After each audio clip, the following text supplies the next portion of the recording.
যে ৫ই আগস্ট আমার ফেসবুক পেজে কয়েক মিলিয়ন ফলোয়ার্সকে লক্ষ্য করে আমি একাধিকবার লাইভে এসেছি, যেটা আমার দীর্ঘ ১০-১২ বছরের সোশ্যাল মিডিয়ার ইতিহাসে কখনো আসেনি।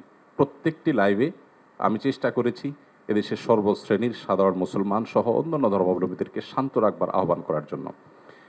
চট্টগ্রামে যখন আইনজীবী আলিফ হত্যাকাণ্ড ঘটল, সাথে সাথে আমি আমার দায়িত্ব থেকে নিজে এবং অন্যান্য আলেম ওলামাদের সাথে কথা বলেছি। আমি যতটুকু জানি এখানে অনেক সিনিয়র ব্যক্তিবর্গ আছেন, ওলামা একরাম আছেন।